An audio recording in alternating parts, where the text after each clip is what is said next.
लोगों के घरों में अंधे बनकर जाओ और वहां से गूंगे बनकर निकलो।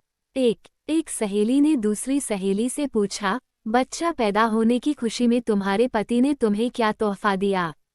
दूसरी सहेली ने कहा, कुछ भी नहीं। पहली सहेली, उसने सवाल करते हुए पूछा कि क्या ये अच्छी बात है? क्या उसकी नज़र में तुम्हारी कोई कीमत नहीं?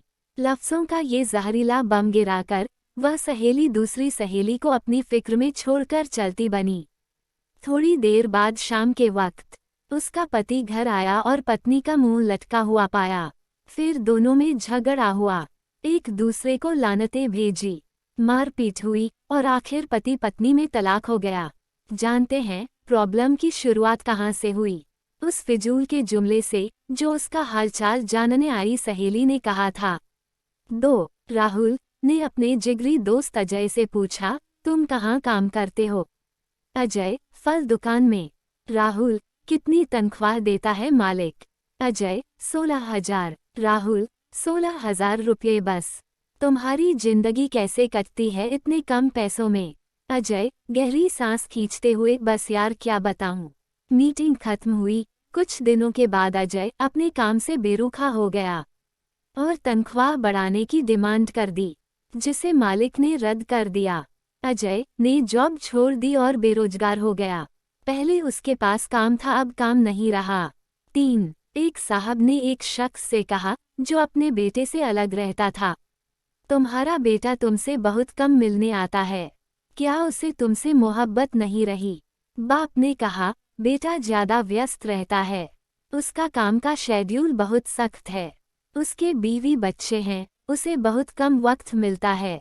पहला आदमी बोला, वाह, यह क्या बात हुई, तुमने उसे पाला पोसा, उसकी हर ख्वाहिश पूरी की, अब उसको बुढ़ापे में व्यस्तता की वजह से मिलने का वक्त नहीं मिलता है। ये तो न मिलने का बहाना है। इस बातचीत के बाद बाप के दिल में बेटे के प्रति शंका पैदा हो गई। बेटा जब भी मिलने आता बाप यही सोचता रहता कि उसके पास सबके लिए वक्त है सिवाय मेरे। याद रखिए, जुबान से निकले शब्द दूसरे पर बड़ा गहरा असर डाल देते हैं। बेशक कुछ लोगों की जुबानों से शैतानी बोल निकलते हैं। हमारी रोज़मर्रा की ज़िंदगी में बहुत से सवाल हमें बहुत मासूम लगते हैं, जैसे, तुमने ये क्यों नहीं खरीदा? तुम्हारे पास ये क्यों नहीं है? तुम इस शख्स के साथ पूरी जिंदगी कैसे चल सकते हो? तुम उसे कैसे मान सकते हो? वगैरह वगैरह। इस तरह के बेमतलबी फिजूल के सवाल नादानी में या बिना मकसद के हम पूछ बैठते हैं, जबकि हम ये भूल जाते हैं कि हमारे ये सवाल सुनने वाले के दिल में नफरत या मोहब्बत का कौन सा बीज बो रहे हैं। आज के दौर में हमारे इर्द गिर्द समाज या घरों में जो टेंशन टाइट होती जा रही है, उनकी जड़ तक जाया जाए तो अक्सर उसके पीछे किसी और का हाथ होता है। वो ये नहीं जानते कि नादानी में या जानबूझकर बोले जाने वाले जुमले किसी की जिंदगी को तबाह कर सकते हैं। ऐसी हवा फैलाने वाले हम ना बने। दोस्तों, ये कहानी कैसी लगी कमेंट बॉक्स में ज़रूर बताएं। और हाँ, अगर इस चैनल में नए हैं तो लाइक करें और सब्सक्राइब करना ना भूलें। धन्यवाद।